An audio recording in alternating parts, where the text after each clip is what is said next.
Here is the question I want you to sit with. If a man builds the institution that could put him in prison, does that make him brave?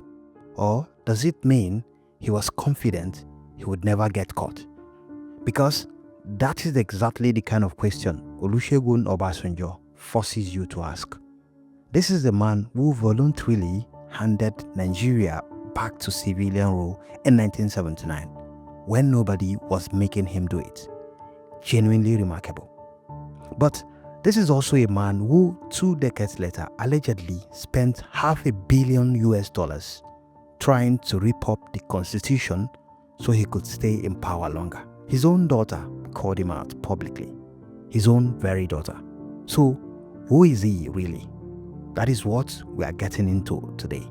Not just the timeline, but the pattern. Because once you see the pattern in Obasanjo's career, you can't unsee it.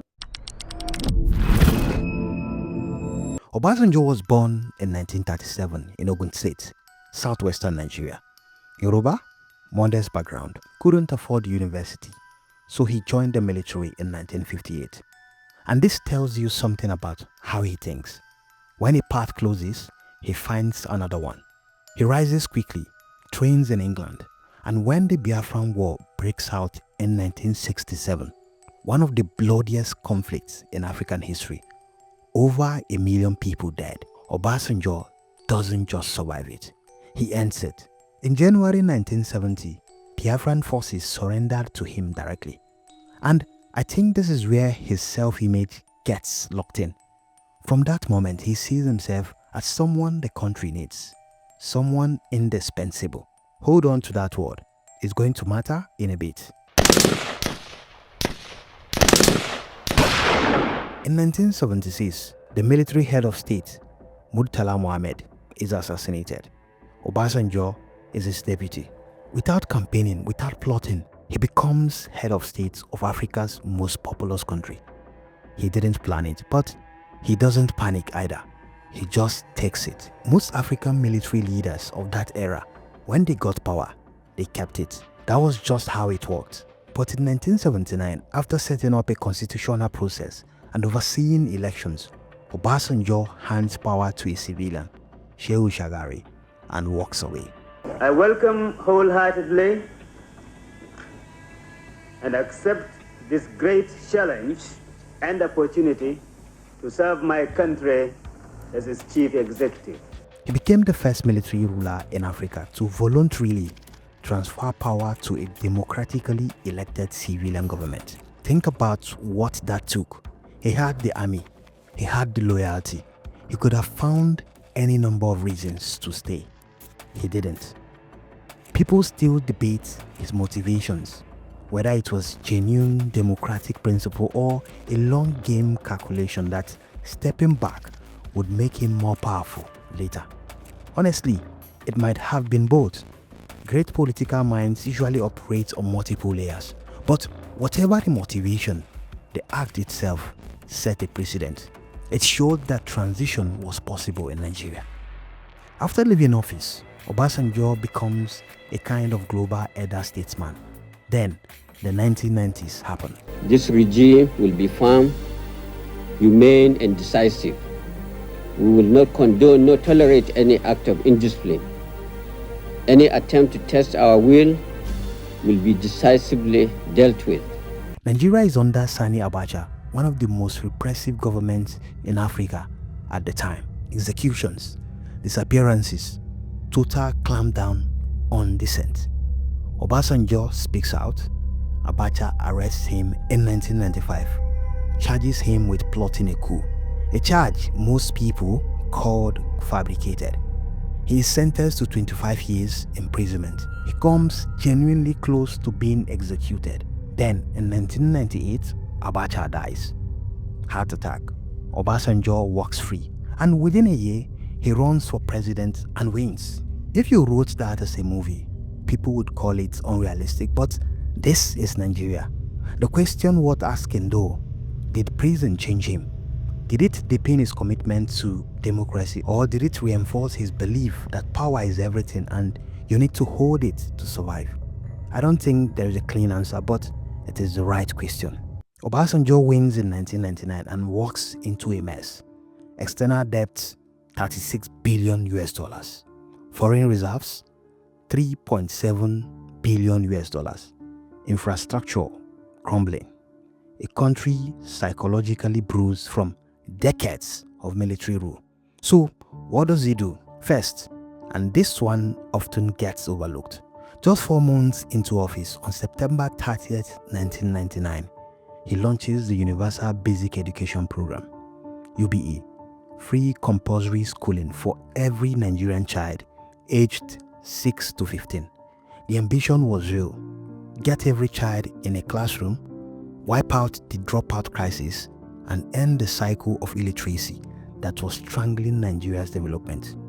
Enrollment numbers did improve, but implementation was messy, underfunded, poorly coordinated, and critics pointed out it repeated many of the same mistakes as the failed Universal Primary Education Scheme of 1976. Good intentions, shaky execution. That tension is going to come up again. Second, telecoms. In 2001, his government auctions digital mobile licenses and bets the GSM era in Nigeria. Before this, having a working phone line was like a miracle. After this, mobile adoption explodes. That one policy rippled through the economy in ways still playing out today. Third, he creates the EFCC and the ICPC, two anti-corruption agencies with real investigative teeth. For the first time, you have institutions that can go after governors, senior government officials, powerful people, and some of them actually did. Fourth, the 2005 Paris Club debt relief deal. Finance Minister Ngozi Okonjo-Iweala leads the negotiation and pulls off something extraordinary. Creditors write off over 18 billion US dollars in debt, 60% gone. Foreign reserves that were 3.7 billion US dollars in 1999 had grown to 45 billion US dollars by the time he left office. Real numbers, real outcomes. But here is the analytical problem. How do you weigh genuine institutional achievements against what we are about to get into? By 2005, Obasanjo is in his second term. Constitutionally, that is it. But then, a reform conference gets convened. Conversations about amending the constitution. Term limits on the table, and the whispers get louder. Obasanjo wants a third term. He has always denied it. His version, other people, governors, allies, we are pushing it, not him. But here is why that is hard to accept. Two researchers, J.D. Odinakalu and Aisha Osori, two credible human rights lawyers, published evidence that up to 500 million US dollars was spent pushing his amendment through, allegedly drawn from sovereign accounts, an account that only the executive could authorize. You don't move that kind of money without a signature. Even the former president, Goodluck Jonathan, directly contradicted the denier. And then, there is this. His daughter, Senator Iyabo Obasanjo, wrote a public letter to her own father, saying she had gone to him personally to beg him to drop it. His response made it clear he was behind it. In her own words, he was the brain behind the third term debacle. His daughter, not a political opponent. I mean, his very own daughter. Now, the National Assembly voted it down.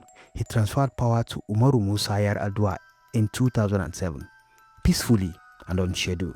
Some people use that as a proof that he never wanted to stay. But the question isn't just whether he left. It is why. Did he respect the constitution, or did he try to break it, fail, and have no other option? That distinction matters. Here's the pattern, and it runs through everything. On one side, a man who built real things, handed over power voluntarily, survived a dictatorship, launched the GSM era, negotiated one of Africa's most significant debt relief deals, created institutions Nigeria still uses. On the other side, a man who couldn't separate his own interest from the national interest, who allegedly weaponized the very anti-corruption body he built to intimidate lawmakers, who enriched himself while preaching accountability, whose biggest institutional legacy is also a lesson in how easily institutions get captured by the people who create them. That is not ordinary hypocrisy. That is something more calculated. Obasanjo is not a villain, but he is not the hero he clearly believes himself to be either. He is something more interesting than both. A man whose genuine achievements and genuine failures are completely frustratingly inseparable. And that is why Nigerians can't stop arguing about him. He doesn't resolve cleanly. He was never supposed to. Let me throw this back to you. When a leader builds something real but also tears something down, how do you weigh it? Does the scale of the achievement cancel out the nature of the abuse? Or does it work the other way? Drop your take in the comments. No right answer, no wrong answer. I genuinely want to know what you think. And if you are new here, please subscribe. We do exactly this kind of breakdown every now and then. African politics, African history, no sugarcoating. See you in the next one.